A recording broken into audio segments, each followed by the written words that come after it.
За эрхэм гишүүдийнхээ өнөөдрийн амар амгалан алтгай хүүхдийн барийн мэндийг бас дэвшүүлье. За байгаль орчинд нөлөөлөх байдлын үнэлгээний тухай хууль нэмэлт өөрчлөлт оруулах тухай хуулийн төсөл орж ирж байгаа. Харамсалтай байгаа. Орон нутгийн иргэдээс санал бараг аваагүй. Байгаль орчиндөө амьдарч байгаа иргэдийн амьдрах нөхцөл байдалтай холбоотой асуудлаач бас бүрэн дүрэн судлаж шийдвэрлэгээгүй байдалд орж ирж байгаа. За хэд хэдэн асуудлууд байгаа маа. Нэгдүгээр асуудал бол ингээд зэрэглэл 1 2 3 гэдээ хуваацсан. Энэ зэрэглэлүүдийн томьёол нь багхгүй 7-9. Байгаль төслийг байгаль орчинд үзүүлэх нөлөөлөл зар хүрээ төсөл хэрэгжих газар нутгийн байршил хүчин чадлыг харгалзан дараах байдлаар ангилна гэд 7-9-ийн 1 зэрэглэл 1, 7-9-ийн 2 зэрэглэл 2, 7-9-ийн 3 зэрэглэл 3 гэж ангилсан. Ямар ч томьёол багхгүй. Зэрэглэл 1 нь ямар газар нутаг, ямар цаар хүрээнд яах юм бэ гэдэг нь тодорхойгүй. Яаж шийдвэрлэх нь ойлгомжгүй байдалтай нэгдүгээр асуудал. Хоёрдугаар асуудал зэрэглэл 1, 2, 3 гэж ангилчаад эндээ нөлөөллийн үнэлгээнд нэмэлт тодтгол хийх болон тодорхой хэмжээний одоо ерөнхий үнэлгээ, наривчлсан үнэлгээтэй холбоотой асуудлуудыг аминдаа заах гэж оролдсон байгаад байна. Гэтэл менежментийн төлөвлөгөөгөө мартцсан. Менежментийн төлөвлөгөө чинь жил тутам үйл ажиллагаа явуулж байгаа хамгийн чухал нь. Гэхдээ нэгэнт ерөнхий үнэлгээ, наривчлсан үнэлгээг аж ахуйн нэгжүүдтэй ээлтэй урт хугацаанд байлгахыг гэж оруулж ирж байгаа бол менежментийн төлөвлөгөөгөө ч гэсэн тэр хэлбэрлэг бол оруулж өгөх ёстой. Тэр заалтаа ерөөсөө хөндөөгүй. Өөрөөр хэлбэл уул уурхайн компаниуд өнөөдөр ажил эрхлэе. Аялал жуулчлалын компаниуд ажил эрхлэе.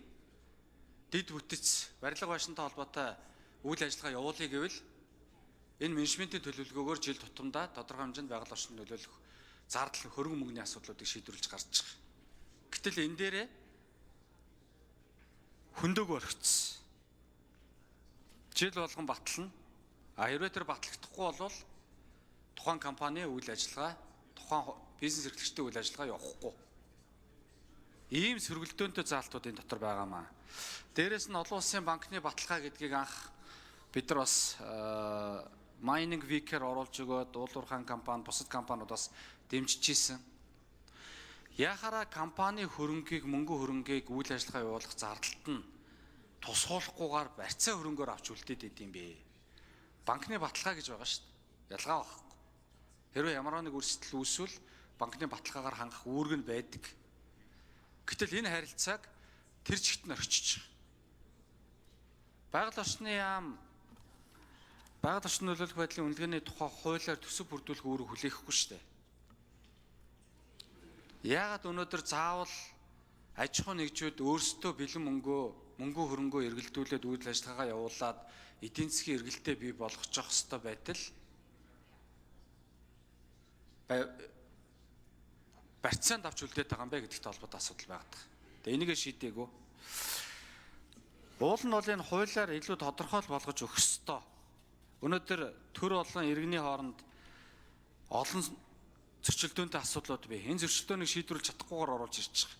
Зүгээр нэг ганц хоёр үгсгийнх нь өөрчлөлтийг хийх хэлбэр дээр 14, 15. Яг орон нутагт амьдарч байгаа иргэд энэ төслийн нөлөөлөлд өртөх иргэд танилцуулаад санал авах ажлыг зохион байгуулалтыг оруулсан. Энийг нь наривчлсан үнэлгээний тайланд тусгасан эсэх үнэлгээний шинжилгээ хийсэн шинжээч мэргэжлийн зөвлөлийн дүгнэлтийг үндэслэн төслийг хэрэгжүүлэх хэсэг асуудлыг шийдвэрлэнэ гэж заасан. Нөгөө сөргөлдөөнтэй байдал багхгүй. Эцэст нь шийдвэрлэгдээгүй. Ийм л байгаа. Тэгэхээр энийг бол дэмжих боломжгүй гэж үзэж байна. За Батэрдэн гишүүн үг асуулт асуугаагүй үг хэллээ те. За Хүрлбаатарын Баасан Жаргал гишүүн.